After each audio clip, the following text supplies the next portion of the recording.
Boa noite, gente. Como vocês estão? Normalmente eu começo com aquela frase. Aqui é Dr. Douglas Lopes, apresentador do programa Fala Doctor, não é? Mas tem que quebrar um pouco, porque senão fica repetitivo. Uma pergunta para vocês. Você sabe o que é podiatria? Não sabe, né? Olha, eu sei o termo, mas eu quero saber mais sobre isso. E trouxe hoje uma enfermeira, Mônica Martins Machado, que vai falar sobre podiatria e outros assuntos pertinentes à enfermagem, que a cada vez ela está trazendo algo de novo como especialidade e até mesmo dentro da profissão. Mônica, muito obrigado por ter vindo aqui no programa Fala Doctor. Que bom que eu consegui. Estou sabendo que agora em agosto está indo para o exterior, né, fazer um curso fora, numa cidade que eu gosto muito, que é Boston. Sim. Apresentei trabalhos lá. E outra que tem uma universidade que eu admiro muito, que é Harvard. Sim. Seja bem-vinda ao programa Fala Doctor. Muito obrigada. Obrigada pela oportunidade de estar aqui falando sobre algo que faz parte do meu dia a dia e que particularmente sou apaixonada. Que é a podiatria. Bom, então afinal, o que é podiatria? Essa palavra tem causado bastante curiosidade nas redes sociais, né? Claro, principalmente de quem é da área da saúde. Uma palavra, um termo recente, mas é uma atividade muito antiga mesmo. A podiatria é a área da saúde especializada nos pés e também estruturas relacionadas, como o tornozelo e como as pernas. Já quando a gente fala em podiatria clínica, a gente se refere a uma especialização que o enfermeiro faz para tratar também, né, pés, articulações, tornozelos e a perna como um todo. Tem algumas histórias interessantes assim a respeito da podiatria, do início dela.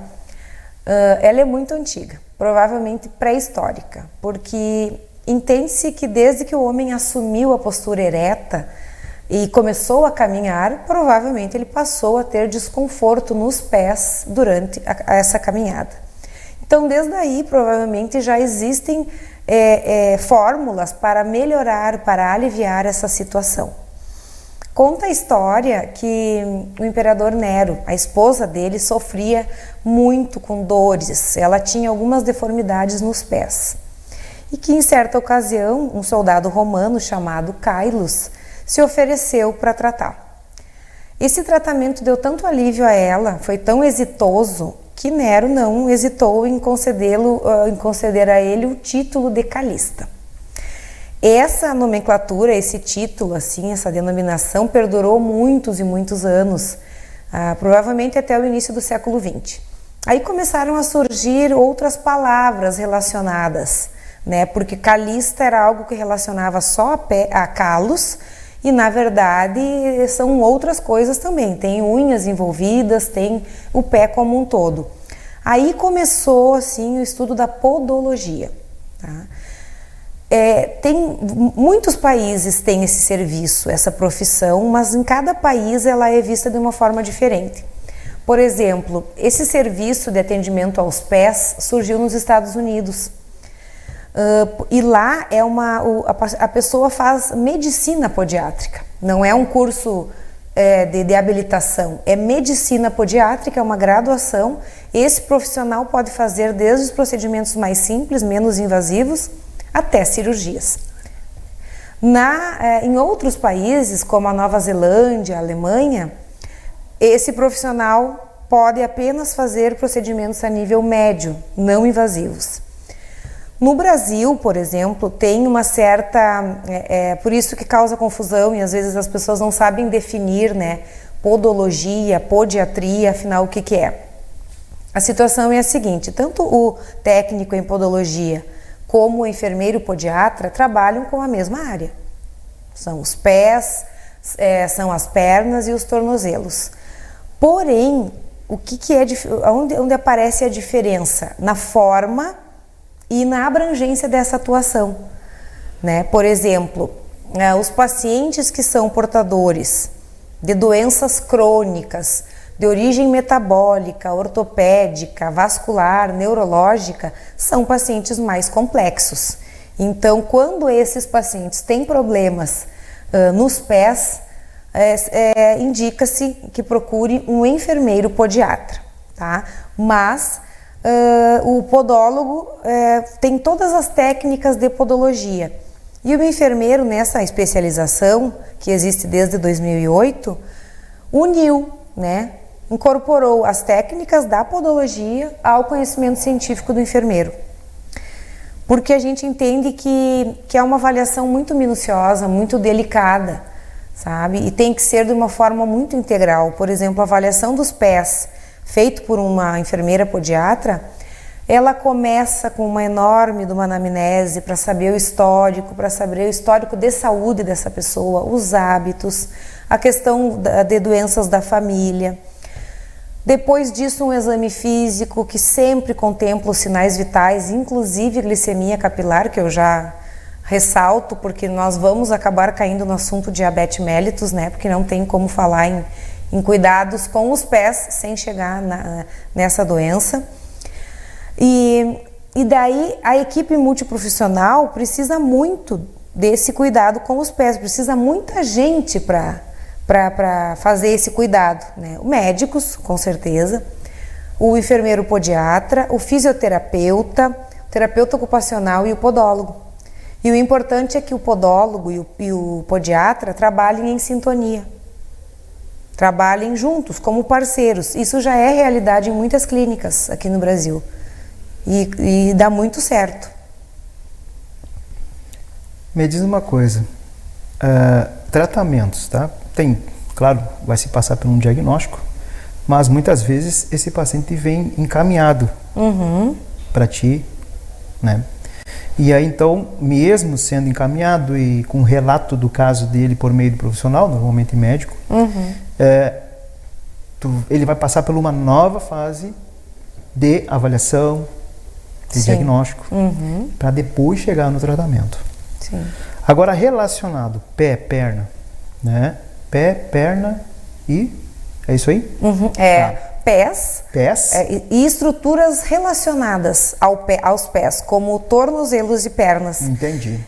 Porque não tem como avaliar o pé de uma forma separada, só anatômica. Tem que pensar nesse pé funcionando. E aí vem a perna e vem o tornozelo. Por isso é que a podiatria também engloba a avaliação da pisada, que já vai entregar uma série de detalhes. Por isso entra o fisioterapeuta também. Isso, e o terapeuta ocupacional, para avaliar essa pisada, para avaliar essa marcha, porque o que importa é toda a biomecânica do movimento. Porque um pé estático, tu tem apenas uma imagem, que é completamente diferente de um pé funcionando, de algo dinâmico, porque é no uso, é na funcionalidade que ele vai apresentar as alterações, as calosidades, as fissuras, os problemas com as unhas, né? Então tem que ter esse conjunto, né? Para poder tratar pele, pé, movimento, toda essa equipe tem que funcionar. Entra o dermato também. Com pele. certeza, os médicos dermatologistas, vasculares, ortopedistas, né, endócrinos pelas doenças metabólicas como o diabetes, né, que causa muita alteração nos pés. Sim. Quais os casos mais complexos que se recebe na clínica? O diabetes mellitus, como eu te falei, é uma doença muito prevalente, né? Acredita-se que 13 milhões de brasileiros tenham diabetes, embora metade deles não saiba desse diagnóstico. Fora os que estão na fila. Dos diabéticos, tá? A cada 4 pacientes com diabetes mellitus, um vai desenvolver a complicação pé diabético durante a vida. E a maior complicação, claro que tem a cetoacidose, tem o pé diabético, tem alterações de articulação, que é proveniente do processo de envelhecimento.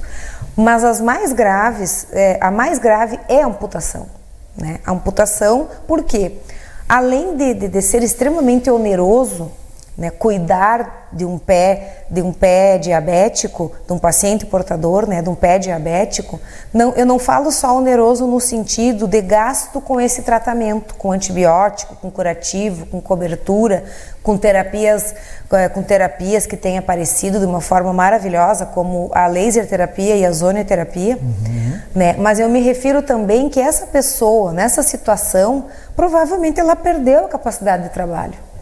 Então ela custa muito caro como um todo, é uma pessoa a menos para dar renda, né? E uma pessoa que ainda vai estar tendo um custo bem elevado de tratamento. Então a amputação, né? Porque felizmente, nem todo pé diabético acaba em amputação, né? Depende de muitos outros fatores intrínsecos, vasculares, de hábitos de vida, de alimentação, de medicação, né, para garantir essa glicemia. E é essencial manter a glicemia capilar nos níveis adequados, conforme orientação, para que não se desenvolvam as complicações do diabetes. O endocrinologista direto. Endocrinologista direto. Claro que existem muitas outras, né? E o diabetes é uma doença sistêmica, ela afeta de alguma forma ou de outra todos os órgãos. Sim. Porque todos os órgãos são vascularizados, né? E como causa alteração nos vasos, né? As vasculopatias, claro. Não tem como, nenhum órgão fica de fora. E como causa neuropatia diabética, o pé é o local mais afetado, porque esse problema nos nervos periféricos causa o famoso pé insensível. O pé insensível é um problema muito sério, para os diabéticos, porque acontece então que ele não vai perceber quando o pé dele sofreu um trauma, uma contusão, até um corte.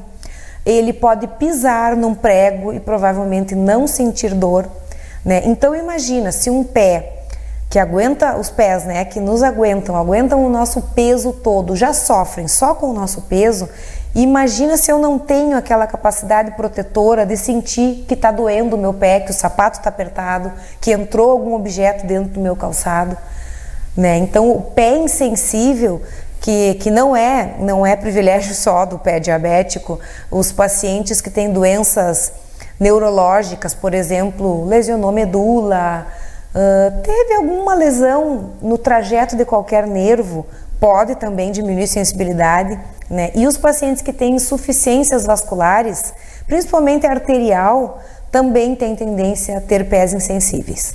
Olha aí, pessoal, vocês já sabem o que é podiatria? Estão aprendendo. No segundo bloco tem mais. Até breve.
Voltamos então aqui com a Mônica falando sobre podiatria.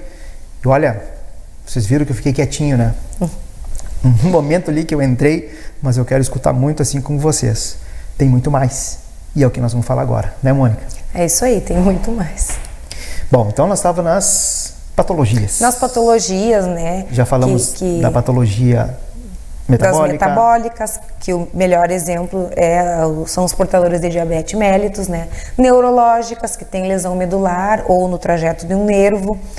Temos que falar também sobre as reumatológicas, que são doenças que afetam grandemente as articulações e a mobilidade, o funcionamento, né, dos membros.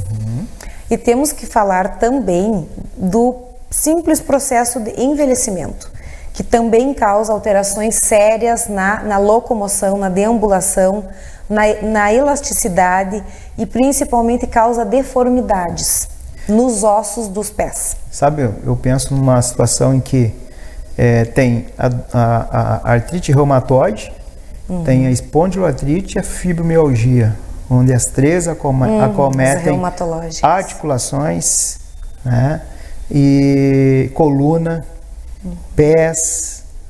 Por exemplo, a espondilite, a artropatia anquilosante, a espondilite anquilosante, calcanhar. Então vocês têm muito trabalho.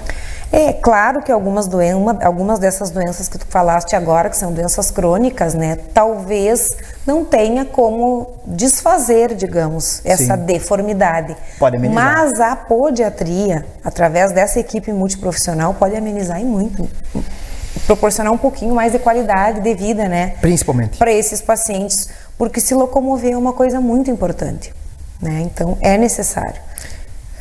E o processo de envelhecimento, bom, não é à toa que 70% da clientela da clínica são pacientes portadores de diabetes e idosos, né?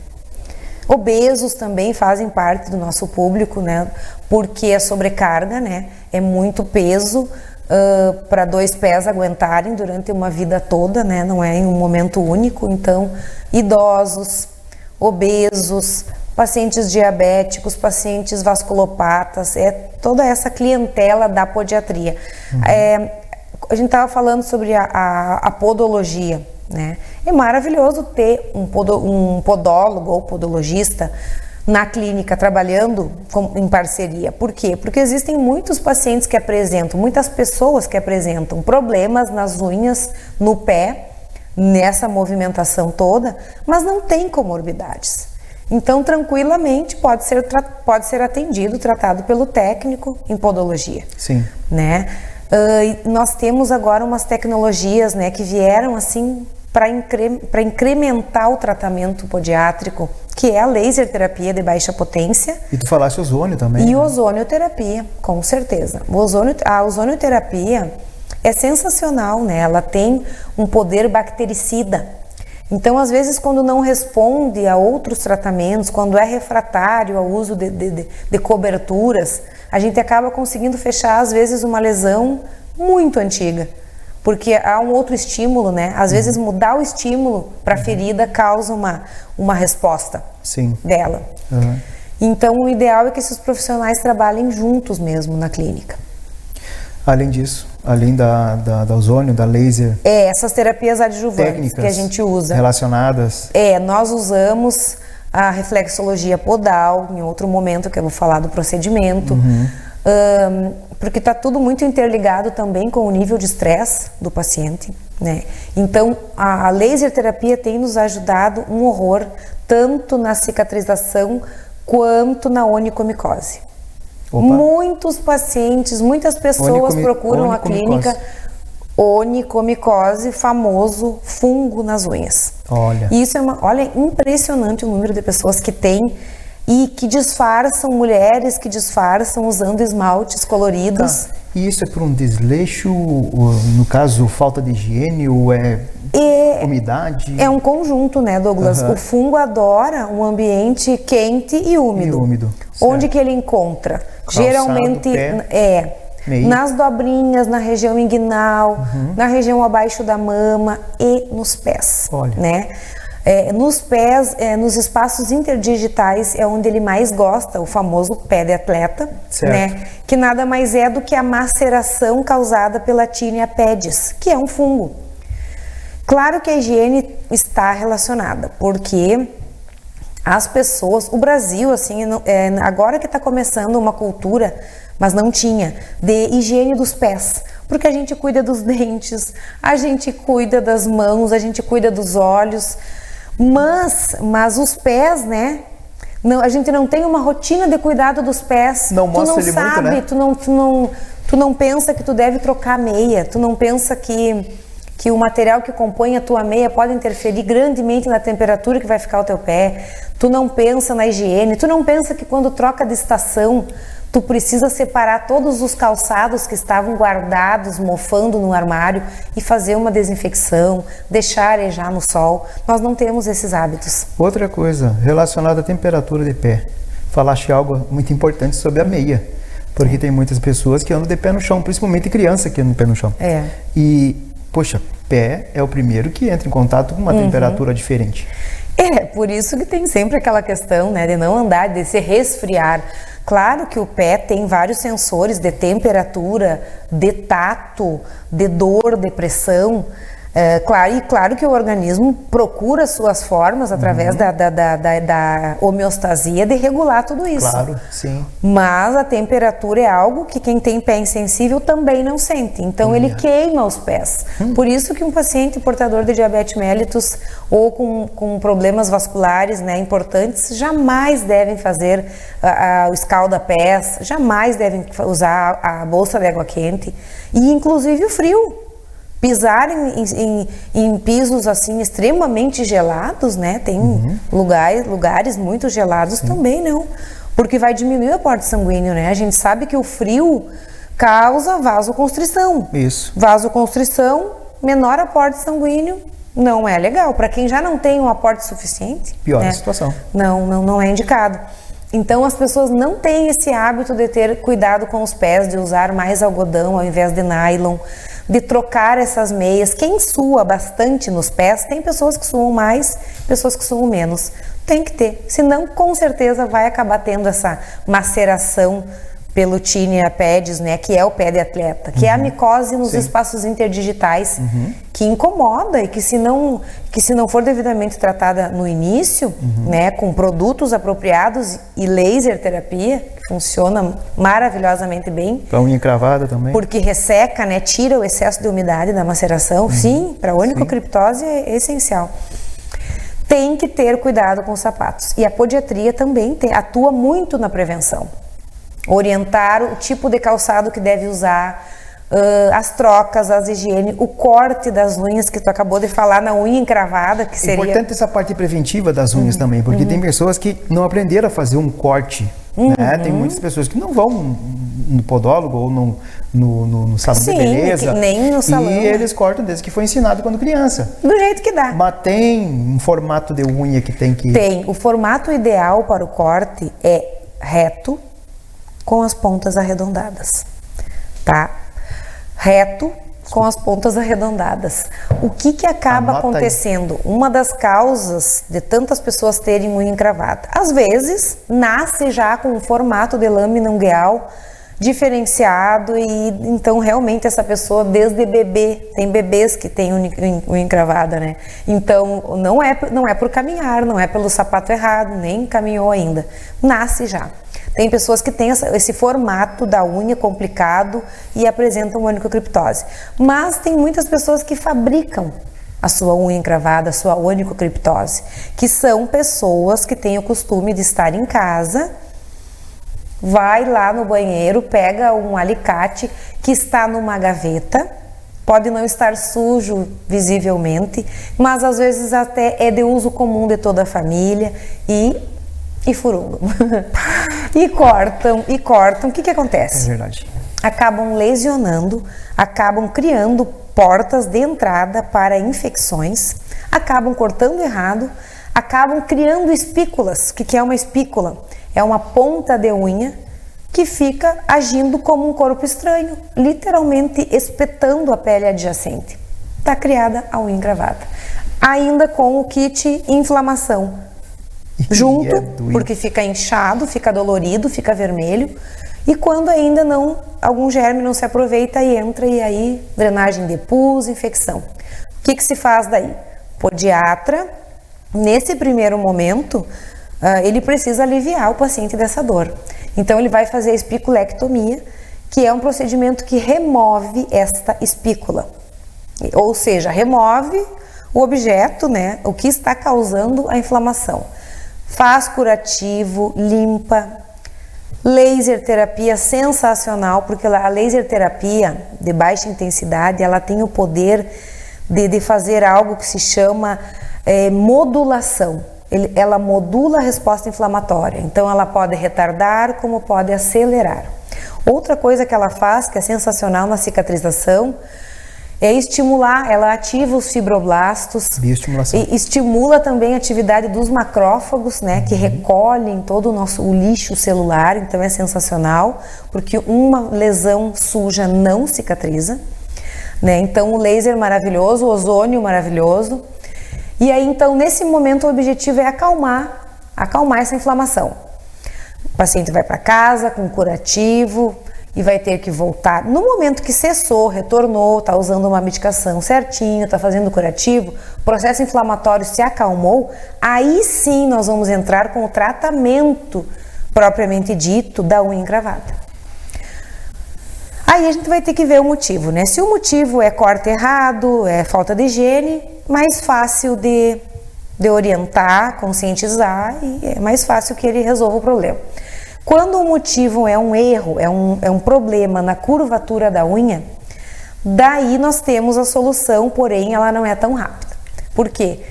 Mudar a curvatura de uma lâmina ungueal não é alguma coisa que aconteça de um dia para o outro, porque isso seria descolamento de lâmina, né? Que é um processo doloroso e que tu causa apenas um problema a mais. Então, o enfermeiro podiatra lança a mão das órteses ungueais. Tá? Por exemplo, tem um ângulo ideal para a unha não causar problema. Quando esse ângulo se diferencia em telha, por exemplo, tem vários formatos na literatura, ele vai ficar funcionando constantemente como um corpo estranho. Então, para aliviar no momento, eu faço a espiculectomia. Mas se eu quero resolver para que essa pessoa não tenha mais infinitas unhas encravadas, dores e tenha que fazer espiculectomia, que as pessoas detestam, né, um procedimento que dói, é melhor fazer a correção, entendeu? Aí coloca essa órtese na lâmina ungueal, vai avaliando 15 em 15 dias, tu vai aumentando o grau de tração até que a tua lâmina chega na curvatura ideal. Muito bem. Outras terapias? Outras terapias que nós usamos muito. Nós usamos o ozônio, então, como eu comentei, né? Tanto no caso da unha encravada como nas fissuras plantares. Isso que eu queria falar. As fissuras plantares também são portas de entrada, né? Como que acontece a fissura? Pessoas que submetem os pés, que trabalham de pé descalço ou que trabalham em situações assim, o trabalho rural, que tem muita exposição, né, solar, pessoas que trabalham em frigoríficos, por exemplo, que tem muita umidade nos pés, acaba causando lesões também, muito fungo. E as fissuras plantares, elas doem e, como se não bastasse, elas são portas de entrada para infecções, para lesão infectada no pé, né? Então tem que hidratar, tem que proteger para que não aconteça a fissura. A podoprofilaxia é uma outra forma de tratamento e ela pode-se dizer que ela é preventiva ou pelo menos ela mantém um pé com menor chance de ter problemas. Por exemplo, a podoprofilaxia é um procedimento que, digamos, é a porta de entrada da podiatria. Nesse procedimento, tu vai te preocupar com a pele, com as unhas e com todo o funcionamento do pé, a mobilidade das articulações. Tu vai começar umidificando essas lâminas, esfoliando essa pele, hidratando, esperando um tempo, né, para realmente ter condições de trabalhar. Tu vai conseguir diminuir, renovar as lâminas, tu vai fazer o corte adequado das unhas, tu vai remover todas as calosidades que apresentar, né, que a região plantar apresentar. Nesse momento tu já vai ter condição de ver que situação está, se tem fissura, se tem calo nuclear, se as proeminências ósseas estão muito desprotegidas, né? Porque o pé é uma estrutura que não tem muita defesa muscular, não tem, né? É a pele e o osso. Então, qualquer lesão ali, qualquer infecção nos pés, está a um passo de uma osteomielite. E isso é uma complicação muito grave. Aí é muito. Aí a gente já está falando de ter que fazer antibiótico terapia endovenosa, internar. Né? Verdade. Gente, que coisa, hein? Olha, eu acredito que um pouco da podiatria a gente já soube, né? Mas tem muito mais. Mas infelizmente o programa está terminando. Uma pena. Mas ela vem de novo. Não se preocupe. Em breve nós estaremos juntos e vamos estar no podcast do Fala Doctor, multidisciplinar, falando também sobre isso e falando de outras situações onde vai estar envolvido outros profissionais com áreas afins e o tema junto, tá? Será um prazer. Mônica, mais uma vez, muito obrigado pela tua presença aqui. E como sempre, eu peço para o convidado deixar uma mensagem para esse público que está nos assistindo. A mensagem. Bom, a mensagem que eu deixo é que as pessoas comecem a ver os pés de outra forma, com outros olhos. Os pés são a nossa base, eles nos levam para onde nós queremos ir, eles aguentam o nosso peso a vida inteira, eles nos conectam com a terra, eles nos trazem energia. Então, a dica que eu deixo é: procure um profissional habilitado, cuide dos seus pés com carinho, eles merecem. Viu só, gente? Que maravilhoso. Olha, desejo a vocês uma excelente noite e que Deus os abençoe. Até a próxima!